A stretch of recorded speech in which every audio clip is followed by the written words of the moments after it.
mother ako ng grupo, di ba? Nanininahinig ako sila. Nalungkot ako. Bakit? Naiwan ko yung sinisindihan yung usok yung lalabas pink or blue. Dahil hindi ko nga alam kung maternity nurse o baraha. Hindi namin natanong, kamusta naman ang pakiramdam na lalaban yung grupo mo tapos ikaw nagper-perform? Eto, dinadaanan na sa ganito gano'n. Hindi kasi ngayon nag-perform na rin, nag-set na din ako. Might as well. Totoo. Napaka-bounty din naman sa cash ko. Hoy, tapos manutan natin Anton Diva. Ate Anton!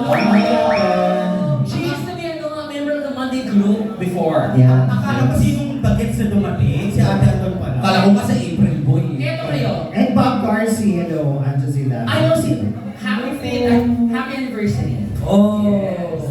Belated. Ang request ni Father Kelly, pinalitan niya. Ano na?